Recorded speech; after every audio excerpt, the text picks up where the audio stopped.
Kyle asked me to talk about Economics 101, and actually I've been teaching economics for over a decade through the Freedom Project Academy. It's a K through 12 school, so I'm going to try to cram a year worth of material for some of my brightest high school seniors into 1 hour. I'm sure it's not going to work well, but we'll do just a very basic overview. I want to start with the foundations of economics. I think we need to go to God's Word just like we do with everything else. And there's a lot about economics in the Bible, about how we should deal with our own personal finances, about the role of government. But there's a few critical points that come from the Bible, from a biblical worldview, that produce a free market, prosperous economy. The very first one is thou shalt not steal. It's one of the 10 commandments. God said, don't take other people's stuff. Right?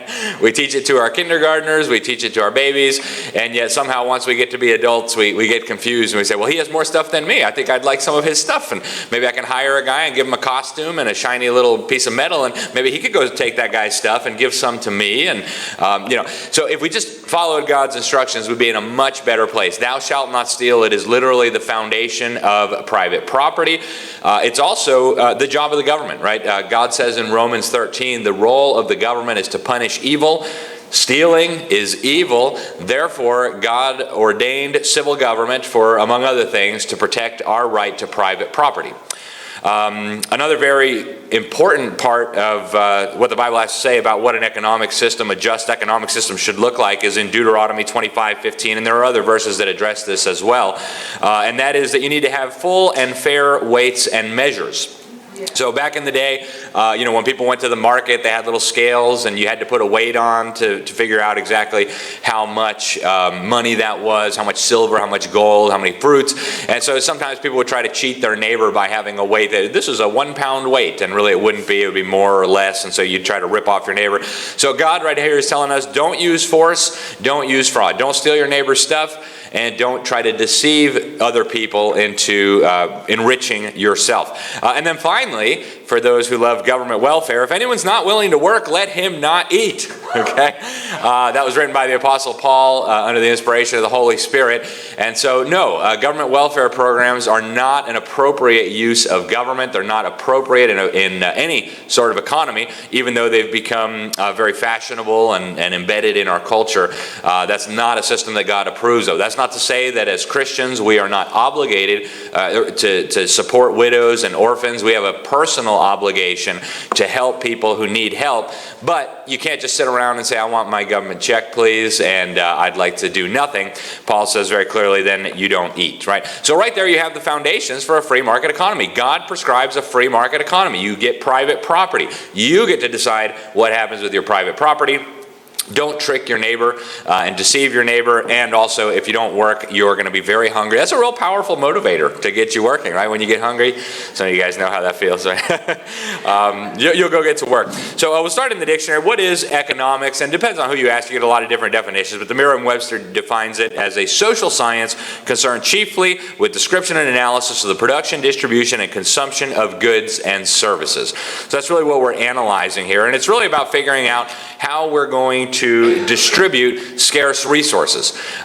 Resources are scarce by definition. If it's oxygen, it's not really a resource because there's infinite of it, so it doesn't have a price. We're not worried about that. But other resources are scarce. There's not infinite trees. There's not infinite metal. There's not infinite labor for us to each have our own private jet and each have our own Lamborghini and each have our own riverfront or oceanfront mansion. There's a limited amount of resources we have to deal with. And so as economists, we want to figure out what is the proper way for those resources to be used and to be distributed. And if we had a year, I'd give you all the details about prices and markets and all that. We'll have to skip most of it. And the question comes up, is economics a science? And it depends on what you mean. It's obviously not a physical science. We can't do controlled experiments, right? Because we're dealing with people. And there are infinite potential variables. So this isn't like studying physics. It's not like studying chemistry where every time you mix this chemical with this chemical, it's going to have the same reaction if you put it in the same proportion. We really can't do those kinds of experiments with people.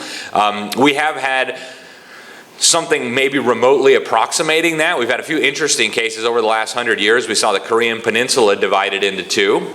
Same people group, same language, same history, same culture, same ethnic background, and yet two very different economic systems. One where you had central planning, another where you had free markets. We had the same thing happen in Germany. Germany was sliced in two. You had the communist part of Germany, the democratic so-called German Republic, and then you had free West Germany.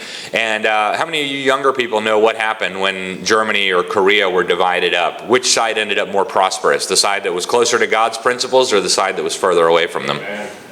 Western. Right. Actually, I wish I had brought it. I have a picture of the Korean Peninsula at night, and you can see right where the dividing line is because there's no electricity in the north because they're so poor they literally sometimes have to eat each other just to prevent starvation. That's how bad the economic system has become there. They've had multiple famines. They have power in the capital, and that's about it.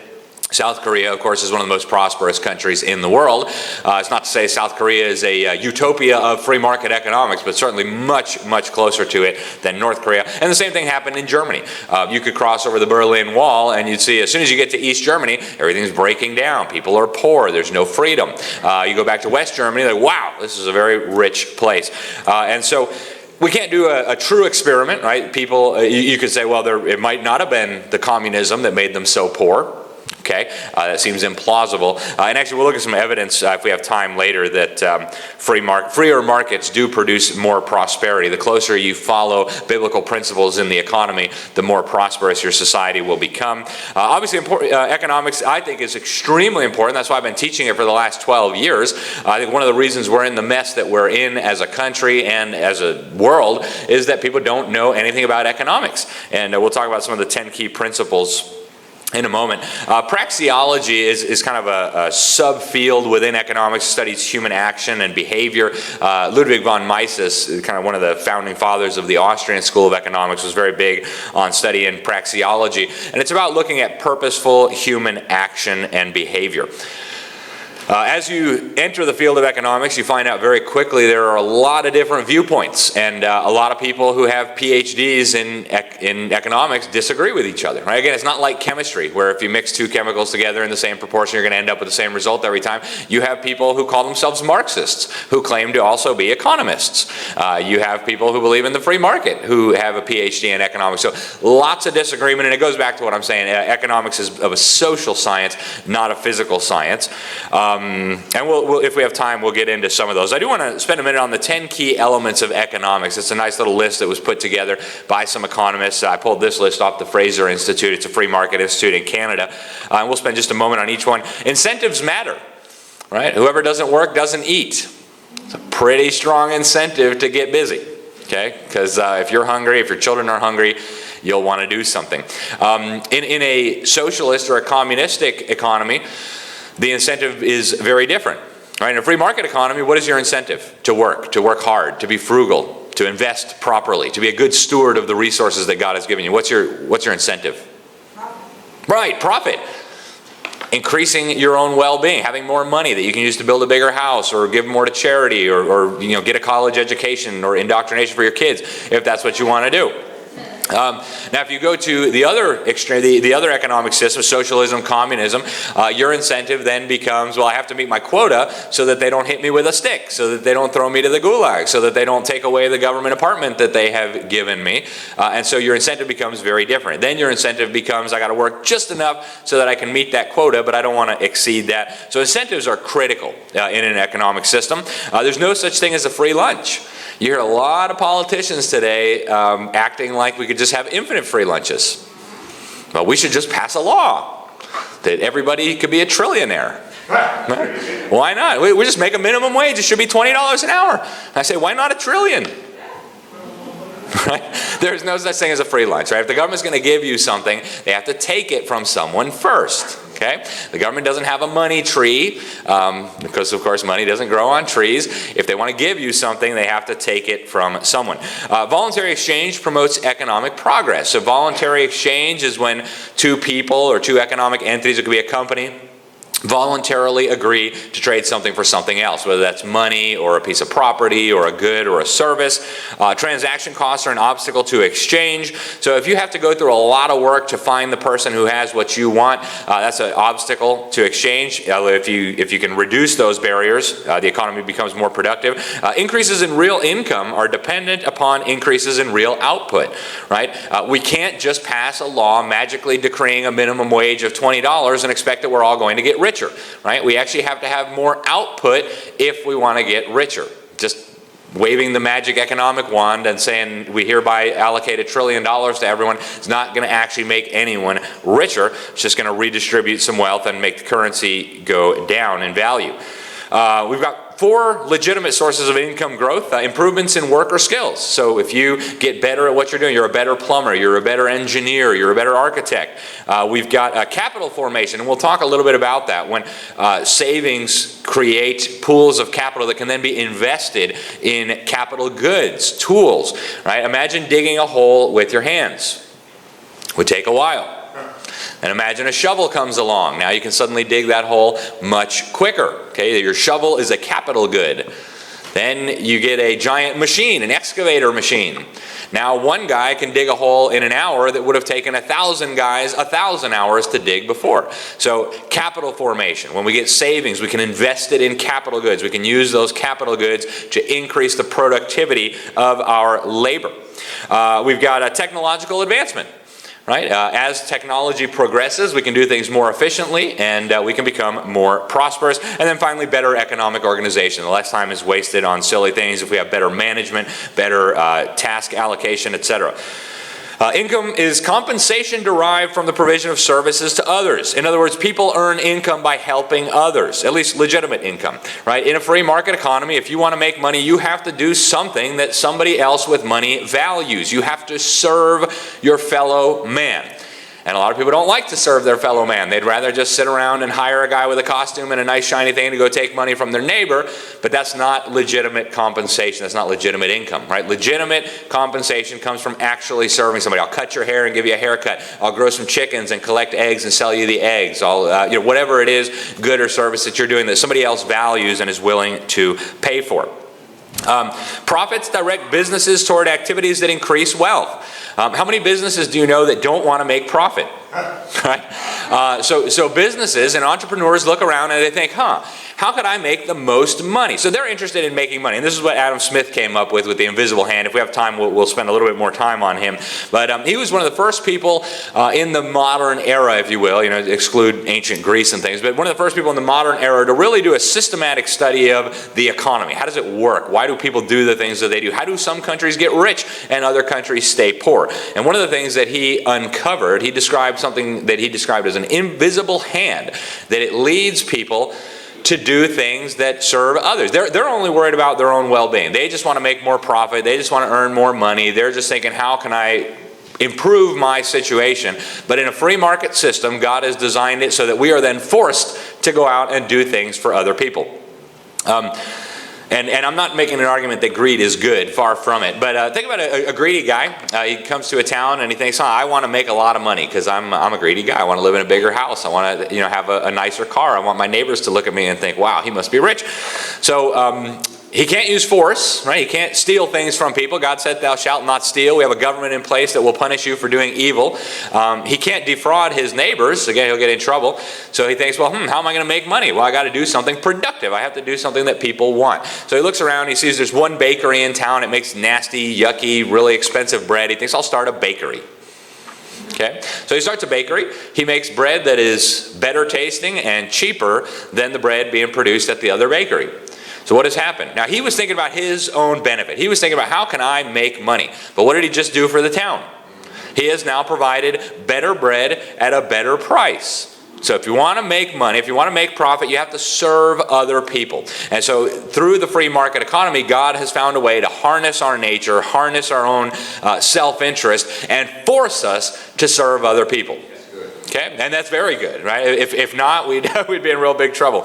And so finally, we have Invisible hand principle, market prices bring personal self-interest and the general welfare into harmony. And in fact, one of the things that Adam Smith said in this passage in his book, Wealth of Nations, that was instrumental in the founding of our republic. In fact, our founding fathers looked to this book to try to come up with a system of government here. One of the things that he claimed in his book is that in many cases, people who are out trying to make profit are serving their fellow man more effectively than the people who are out there thinking, I'm going to go serve my fellow man. Interesting. Okay. And then finally, ignoring secondary effects and long-term consequences is the most common source of error in economics. And you see this all the time, right? We should just pass a law that the minimum wage should be $25. Oh, that's cute. What are the secondary consequences going to be of that? Well, if your labor is not worth $25, you're going to be fired. Okay? So a lot of people will be unemployed. If we had more time, I'd show you the supply and demand graphs and prove to you empirically that that will result in unemployment. Or we could just debase the currency to where the $25 is now worth what the $7 was worth before. In any case, you're going to end up with really serious secondary effects, and that leads to profound problems. Now, foundations of true economics are found in logic, right? And we want to use reasoning and empirical evidence to try to come up with some understanding of economics. And so deductive reasoning, I think some of you guys have taken logic courses. You have a set of premises. If the premises are true, you get a correct conclusion. I've got one for you. Economics is an important subject. All important subjects should be studied by everyone. Therefore, everyone should study economics. Okay? If my premises are true, y'all better be studying your economics, right? And I think the premises are true. But all this applies in the field of economics as well, right? So sometimes we start with axioms, things that we just assume to be true for the purpose of argument. Like one of the key economic axioms that we start at the very foundation of economics is man acts. So people engage in purposeful behavior to improve their situation. Now, obviously, only individuals act. When someone says Germany attacked France, Germany is an abstract construct, right? Individuals in Germany gave an order for other individuals in Germany to attack France. And then people satisfy their needs and wants using goods and services. So they act to achieve an end, whether that be producing a good or service or acquiring a good or service. And we can analyze purposeful action in terms of preferences, beliefs, motivations, and goals. Now, preferences are subjective, and this sounds rather boring, and it's a truism, and it seems almost self-evident, but it's critical to truly understanding economics. What do I mean by preferences being subjective? Well, I like strawberry ice cream. Therefore, strawberry ice cream is the best of all ice creams. Right? And I'm the teacher, so you can't disagree. No, but seriously, people have different preferences. Some people like strawberry ice cream, other people like cookie dough ice cream. And if we didn't have subjective preferences, we really couldn't have trade. If everybody valued everything exactly the same, if there was an objective value to everything, we could not possibly trade. Therefore, if you want to understand economics, if you want to understand exchange, you have to understand that people have subjective preferences. So when an individual acts, back to our fundamental economic axiom, we can assume then that person prefers or believes that the action is going to make him or her better off than not performing that action. Typically when they're acting, they're trying to pursue a goal, and we can assume that people prefer to achieve their goal than to not achieve it. And we can also assume that people prefer to achieve their most highly valued goal first.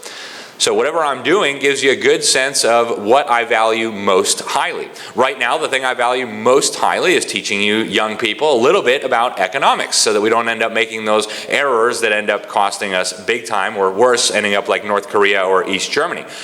So when a person acts, they believe they're going to improve their situation. In economics, we say they're going to increase their utility. There's a lot of terms in economics, they just make it needlessly complicated. What they really mean is when you act, you think you're going to improve your situation, you think you're going to be better off. Now, obviously, an individual can be mistaken, right? I might believe that eating these 6 bags of Skittles is going to make me better off because I love the taste of Skittles.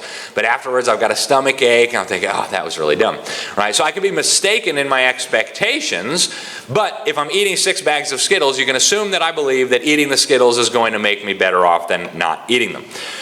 Now we know people can choose really from an infinite range of possibilities and based on their preferences, and then they will rank those preferences and go about trying to pursue those in the order in which they value them. So I want to spend a minute on Robinson Crusoe economics, not because we live on a deserted island by ourselves, but because we can illustrate some really important principles of economics just by thinking about a person on an island by himself. So Robinson Crusoe gets to the island, and I have not seen the movie or read the book, but Robinson Crusoe gets to the island, and he wants to act, right? Why does he want to act?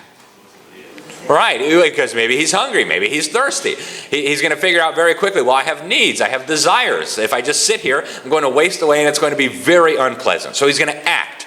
Okay, what's he going to do first? Well, it depends on what's going on in his mind. If he's really thirsty, what do you suppose he's going to do first? He's going to go look for water, right? Why? Because water is his most highly valued goal. Okay? Now, just because Robinson Crusoe does that on the island, the same principle applies to us off of the island. Now, he's also going to be dealing with a lot of the same problems that we deal with, like scarcity. Right? Resources are scarce. There is not an infinite amount of labor. There's not an infinite amount of food. There's not an infinite amount of trees. There's not an infinite amount of metal for each of us to have anything and everything that we want. And so Robinson Crusoe's got to look at the resources he's got available to him and figure out, how do we do this? What should I be doing? How should I utilize these resources that I have? Should I eat all the coconuts now, or should I maybe save some? Should I go pick all the bananas I could find, or should I leave some for later? Obviously, he doesn't need to think about oxygen, right? We don't call oxygen a resource just because it's available in an infinite supply. But so the things that are scarce, those are going to be resources. And so Crusoe would probably want to take an inventory. What resources do I have available to me? How do I economize to make sure we don't run out? I know he's got several different categories of goods. He's got consumer goods. These are goods that directly satisfy his needs or his wants, right? Fresh water to drink would be a consumer good. A producer good would be a good that indirectly helps him to satisfy his needs or his wants by helping him to acquire or produce consumer goods. Can anybody think of a producer good that Robinson Crusoe might use on an island? A good that will indirectly satisfy his needs or his wants by helping him to acquire a consumer good. Okay, I heard a lot of good ones, right? Fishing rod is a great one, right? Make a fishing net, a spear, right? So I can catch fish. It's not that I value the spear. Yes, sir? A pump to help get the fresh water. A pump would be a great one, right? So these are things that are either available in nature that he's going to make himself that will help him to acquire consumer goods that will directly satisfy his needs and his wants. Now again, we're on the island, but all these principles apply out in the real world as well. So natural goods, natural resources are producer goods that are provided by nature or by God, right? If I've got a fruit tree, that is a natural resource. That's something that God put there so that I could get fruit, and that's very nice. Now, capital good is something that Crusoe would make himself. It's a man-made item that will help an individual to acquire consumer goods that he or she directly values. So a spear to catch fish will be a very good example of a capital good. Okay, as Crusoe produces more and more capital goods, something really interesting is going to happen. He's going to combine his capital goods with his labor, and he's going to become more and more productive. His labor will become more and more productive. Go back to our example of the guy digging the hole with his hands. It's going to take a really long time to dig a hole with your hands. But once you have a shovel, a capital good, right, it's a producer good made by humans, now suddenly you can dig a hole much faster. Then you get an excavator. Now your labor is extremely productive. You could dig a hole in no time flat. So labor is probably the most important of all the producer goods. You combine it and you get consumer goods. And leisure is, of course, different from labor in that you're directly satisfying your goals through a physical or mental process. So leisure, kind of fun, right? And sometimes leisure can seem strenuous, right? If you're out playing soccer, if you get direct enjoyment from playing soccer, it's still leisure, even though it might be more work than making a fishing pole. Okay, so that's the difference between leisure and labor. Now, as Crusoe is on his island, he's going to start developing an income. Right? Maybe every day he'll fetch a few coconuts, every day he'll catch a few fish, every day he'll get a few buckets of water to drink and take a shower and whatever other things he needs to do. And as time goes on, he starts saving. Right? Maybe he'll get a few extra coconuts, maybe he'll smoke a few fish or dry a few fish so that he can have them stockpiled there for a rainy day. Maybe he'll bring some extra water, build some extra buckets to bring some extra water. So now that he's got savings, that allows him to invest. Okay, and again, all of these principles are just as applicable in the real world. So now that he's got savings, instead of having to go out every morning and get some coconuts and get some fish and get some water so that he doesn't starve to death or die of thirst, he can say, you know what? I think I'll take the day off from fetching coconuts and water and fish, and instead, maybe I'll make a new capital good. I will invest my time, I will invest my savings into producing a capital good that'll help me become even more productive, like a better fishing spear or a better net to catch more fish or more improved buckets to be able to get more water. So as he does this for a while, he's increasing the productivity of his labor. He's getting more and more productive. Now, of course, Crusoe, just like us here in the real economy, will have to deal with opportunity cost. Now, an opportunity cost is basically the benefits of the next best alternative that you're not going to be able to achieve because you're pursuing what you consider to be the best course of action. So if Crusoe goes out and gets water for 3 hours, what might be his opportunity cost of doing that? No fish. Right. Fishes might be his opportunity cost. Coconuts. What would he have been doing if he had infinite amount of water right next to his little cabin that he built? Well, that's going to be his opportunity cost. If he was going to go fishing during that time, his opportunity cost of going to fetch all that water is going to be fish. Just like Robinson Crusoe, we have an opportunity cost in our world as well, right? Your opportunity cost of sitting here learning about economics is whatever you'd be doing instead. Or maybe you'd be reading a book. Maybe you'd be out playing soccer. Maybe you'd be playing Steal the Bacon, right? Whatever it is. Okay, so that's your opportunity cost of sitting here listening to me. Now, once Crusoe leaves his island, we have a problem. Crusoe can't just walk around and just start grabbing stuff because there's other people. And God said, thou shalt not steal. And even if God hadn't said, thou shalt not steal, the other people who created those goods that he might be tempted to take are going to say, hey, that's mine. I made that. You can't take those berries. I picked those berries. You can't live in that hut. I built that hut. So he's got a problem. He can't just walk around and grab whatever he wants anymore. So how do we deal with that? Well, the institution of private property. So this is a system where resources are owned by individuals. And these individuals outside of government are free to make decisions about what to do with that property. So once you have multiple individuals and once you have property, a market can develop. Okay, a market is basically just a collection of voluntary exchanges that take place in a system based on private property. So say 3 new people get dropped on Crusoe's island. Crusoe's been there for a little while. He knows the lay of the land. He's got a stockpile of coconuts and bananas. So some new people arrive, and one guy says, hey, you know, I have special skills in medicine. You know, those sores that have been festering on your leg for a while, if you give me some coconuts and some bananas and some water, I could help you with that, right? And so now they can start trading. They can start engaging in voluntary exchange, which of course leads to a free market. Now there are multiple different economic systems that exist or could exist. We have socialism, which is instead of resources being owned by individuals, resources are then owned and controlled by government, by the state, by officials, by an elite class of deciders. And so instead of having resources allocated based on voluntary exchange, where you and I come up with a voluntary agreement to trade, the government owns all those resources and says, you get these, you do that, you do this. Okay? And then you have a mixed economy, which is some private property ownership and some ability to do what we want with our private property, but also limitations on that private property by government. And then we have, of course, a free enterprise system, a free market system, which is where individuals choose for themselves what they want to do, what kind of work they want to do, what they want to do with their private property, what sort of private property they want to acquire. You can establish a business, you can sell your labor to a business, or you can make these decisions for yourself. So what would you guys classify the United States as? Mixed economy, yeah, I would classify it as a mixed economy as well. And virtually every country in the world today is essentially a mixed economy. Even the communist countries, they still have underground black markets. The governments increasingly have allowed some private enterprise. Even Cuba now allows private barbershops, for example. And then we have, the more free market-oriented countries. Switzerland, I think, is number 1 right now. And even Switzerland has some government restrictions on what you can do with your property. They've got some government ownership of resources, some government allocation of resources. So why would we want to trade? Why would Crusoe want to trade? Well, the obvious answer is he thinks he's going to be better off by trading. right? It's not so complicated to figure out.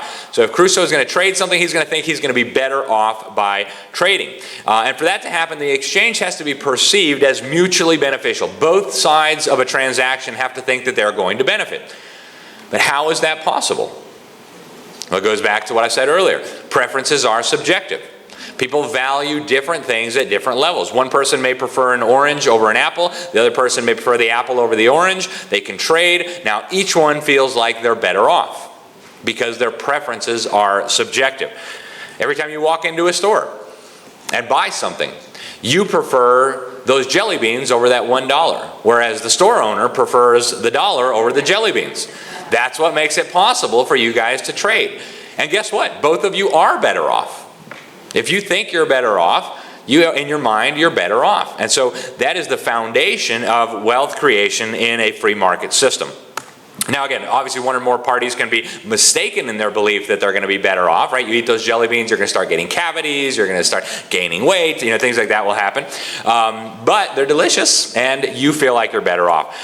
So I wish we had time to study supply and demand today. I wanted to give you guys just a little primer on it, but I think we're going to run out of time. So I think I'd rather spend our time talking about inflation and the central banking system.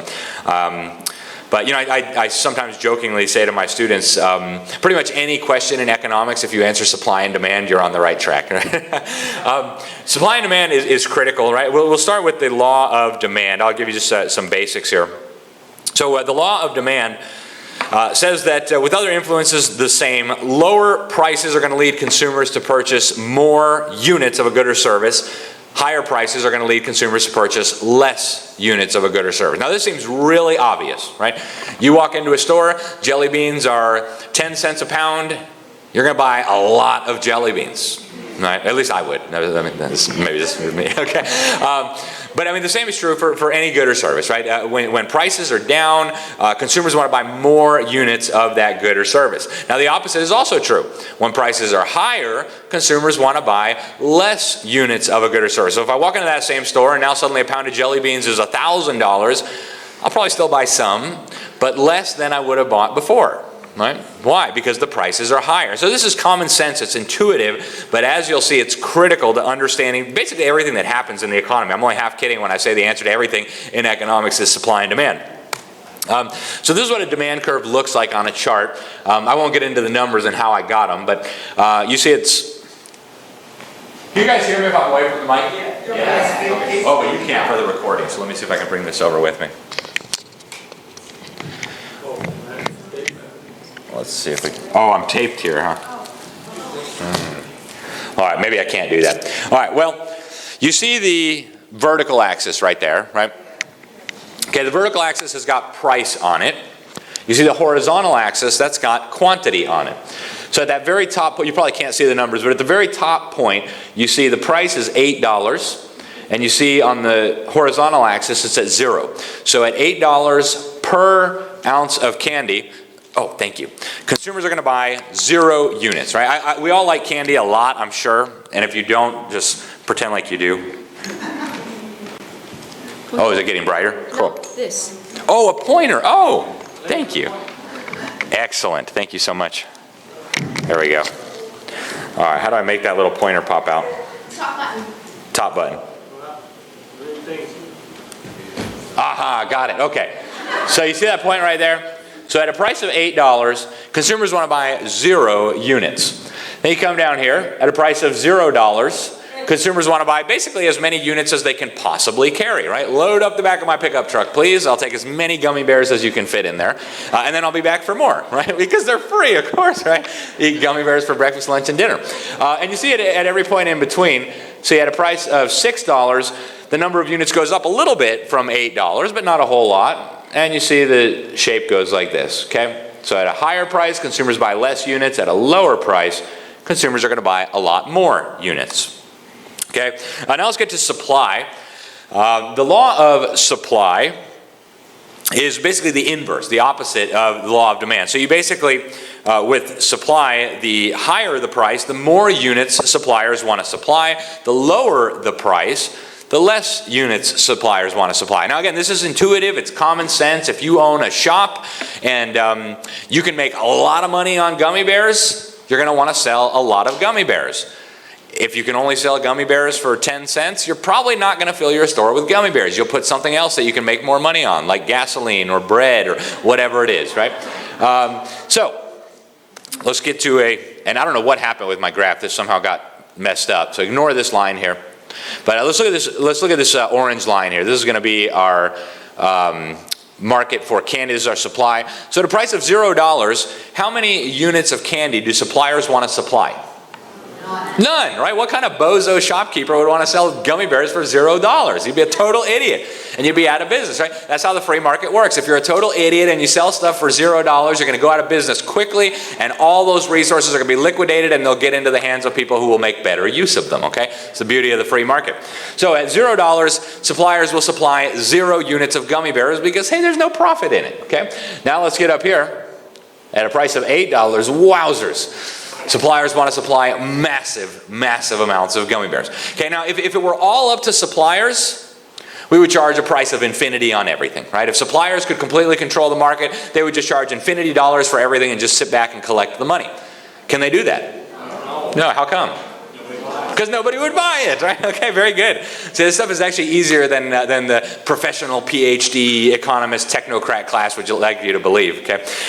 They put a bunch of fancy terms in there to confuse people, but it's really not that complicated. So, suppliers want to get as much money as they possibly can for their goods and services. Consumers think exactly the opposite. I want to pay as little money as I possibly can to get the most amount of stuff, okay? And so we end up with a supply and demand graph.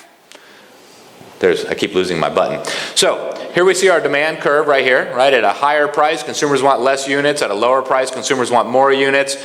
Here we see our supply curve. At a lower price, suppliers want to supply less units. At a higher price, suppliers want to supply more units. Eventually, they have to compromise. So the point at which they meet, right here, that's the point at which suppliers want to supply exactly the amount that consumers want to consume at that price. So our equilibrium price on this graph here would be, and I think I can see that correctly, $6. So in a free market, if this is, say, what does an ounce of candy cost? Like $6? We'll just say it does.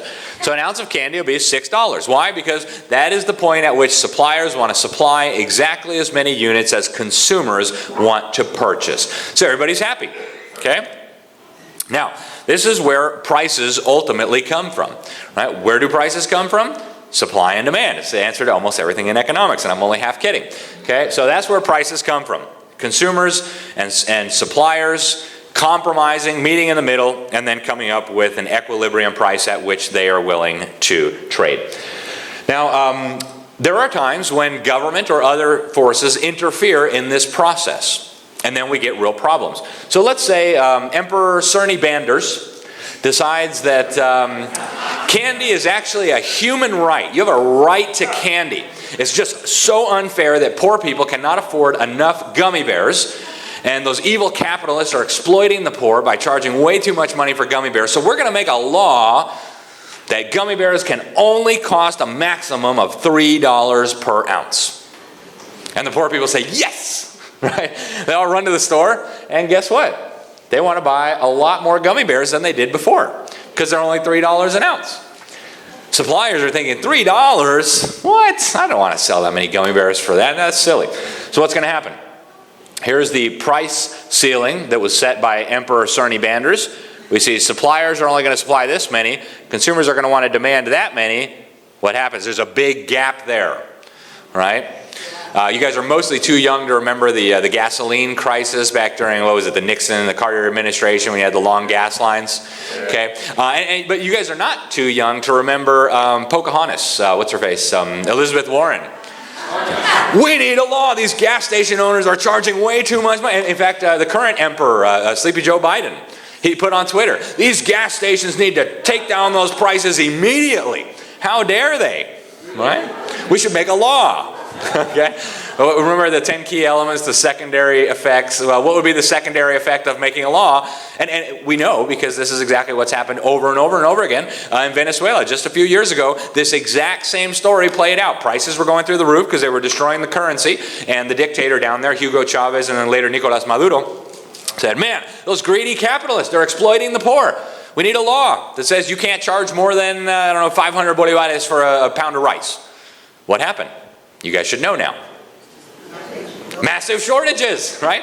The shopkeeper said, well, wait a minute. Why in the world would I sell rice for less than I have to buy it? I will sell 0 pounds of rice at that price. And so what happened? Now there's just no rice. Okay? So this is what happens. There's another alternative as well. The government might decide, Emperor Cerny Banders may decide that, you know what, candy is actually not all that good for you. We should make a law that you can't buy or sell candy at a price of less than $7 an ounce. I know, that's what I said too. No way, right? Revolution. Okay, but so what's going to happen, right? So here's $7. You see it right here on the graph. So at a price of $7, consumers are not really all that interested in buying gummy. I mean, people like me will still go buy some, right? Because what do you do? But as suppliers, they're excited. $7 for an ounce of candy? Oh man, load up the shop, right? Bring in the dump trucks. And so what happens? Now we have way too much. You see this gap right here? We have way more candy being supplied than consumers are willing to purchase. And so let's think about this for a minute now. Minimum wage. Okay, minimum wage is essentially a price floor. And I told you guys that when minimum wage goes higher than the market rate, a lot of people are going to end up unemployed. Well, you can see it right here on this graph. Right? Let's say instead of candy, let's say we're talking about labor, unskilled labor. Okay, and let's say the market rate for unskilled labor, let's say, is $4.50. That's where suppliers and consumers of unskilled labor agree is the point at which all the labor will be utilized. Well, Emperor Cerny Banders comes in and he says, hey, this is totally unfair. We need a living wage. We need to have at least an $8 an hour minimum wage. Okay, what happens at $8 for minimum wage? Well, who demands labor? Businesses, right? If I own a shop, I'll hire somebody to sweep the floor, I'll hire somebody to pump the gas, I'll hire somebody to stock the shelves. But at $8 an hour, I'm going to demand a whole lot less hours of unskilled labor than I would at $4.50. Okay? What about suppliers? $8 an hour, sure, I'll work, right? I'll give up the Jerry Springer for a little while and get to my office, okay? And so what happens? You have a huge gap between the amount of unskilled labor available and the amount of unskilled labor that is being purchased by the people who actually consume unskilled labor, business owners. So what do we call that? Unemployment, okay? Remember, the secondary effects, okay? Oh man, time flies. Oh wow. All right, so let's talk a little bit about the money system. We're going to skip most of this. But I do want to spend a little time that we have left here talking about the currency and what's happening. We'll skip through feudalism, mercantilism. Adam Smith, we talked a little bit about him, right? The Wealth of Nations, laissez-faire. Karl Marx, the Communist Manifesto. I think you guys know about him, right? Satanist. Thought we should just turn God's laws upside down. Family, who needs family? Private property. Right. Also a genocidal maniac. The proof, by the way, maybe you can't quite call it proof because, again, this is not a physical science, but the fact that economic freedom produces more prosperity is very easy to show. You can take, for example, the Index of Economic Freedom that the Heritage Foundation produces. They rank every country in the world, essentially with a couple exceptions, on an Index of Economic Freedom. Switzerland right now, I think, Switzerland and Singapore are at the top of the list. At the bottom of the list, you have North Korea, Cuba, Venezuela, etc. And you can actually plot this on a graph. Right, here you have income, and here you have economic freedom. On the horizontal axis, here you have income. And so each country gets a score based on their level of economic freedom, right? How strong are your private property rights? How fair is your court system? How free are you to trade with other people? How much does the government interfere with your business? Does the government set prices for labor, for goods and services? The more economic freedom you have, the higher score you get. So 95 would be a very economically free society. And then on this axis, you have the average income per person. Excuse me, is it GDP per capita? It is the GDP per capita. Okay, so how much wealth does an average individual in that economy produce? So what you have when you put this on a chart is you see the countries that are freer economically are also significantly richer. And there's a very clear trend. You want your country to be richer? More economic freedom will do the trick. Okay, so let's talk a little bit about money and central banking. Right here you see a $100 trillion bill. I've got lots of them. I'm officially a 100 trillionaire. Actually, Hal gave me this neat little thing. I think it's just on loan. But Hal gave me this. 100,000 Mark. 100,000 German Deutschmarks. So where in the world did they come up with the idea of $100 trillion? What kind of crazy idea is that? It's like Emperor Cerny Bander saying, we should all be trillionaires. Let's pass a law. Guess what you can buy for $100 trillion in Zimbabwe? Literally nothing, right? I mean, literally nothing. Absolutely nothing. You cannot buy anything. You cannot buy a piece of grass clipping with $100 trillion. It is completely and totally worthless, except as a novelty item, a gag gift. I sometimes give it to friends who are ignorant of economics for their birthday. Like, here, you're a 100 trillionaire now. But there's an important lesson in this, okay? It's very easy to destroy a currency. See, Zimbabwe didn't always have the entire population being 100 trillionaires, able to buy absolutely nothing. Okay, there was a time when Zimbabwe was relatively prosperous. In fact, there was a time when that place was called the breadbasket of Africa. Something happened there. Part of it was socialism. The other part was the destruction of the currency. So we start off with what is money, right? And the simple definition is money is a generally accepted medium of exchange. That just means that it's a something that you can take to basically anybody in the economy and use it on one side of an exchange. So I could take it to a store and I could buy a chicken, I could buy a haircut, I could buy a fishing pole, I could buy a shotgun, I could buy whatever I wanted with this particular good. If it's a medium of exchange, in other words, it's a tool that we use to exchange and it's generally accepted, it's money. Throughout history, gold and silver have been money primarily. Different societies have used things like shells. Really, really poor countries like Germany after World War II bombed to smithereens. Cigarettes became money. Same in Eastern Europe under communism. You could buy just about anything with the medium of exchange of cigarettes. Today, really for the first time in human history, we have a global system of so-called money that is based on nothing of value, just pieces of paper that have value by fiat. They have value by decree. In other words, the government said they have value. The government has a lot of guns, and they will point them at you if you don't use their so-called money. Therefore, it has value. According to the government. And what happens if you don't use their money? Well, they'll put you in a cage, right? If you try to call the IRS up and say, hey, I'd rather pay my taxes in gold, they'll say, no, that's cute, but we need Federal Reserve notes. If you open up your shop and say, I refuse to accept Federal Reserve notes, this is a fraud being perpetrated on the American people, guys with guns will show up and give you a problem, okay?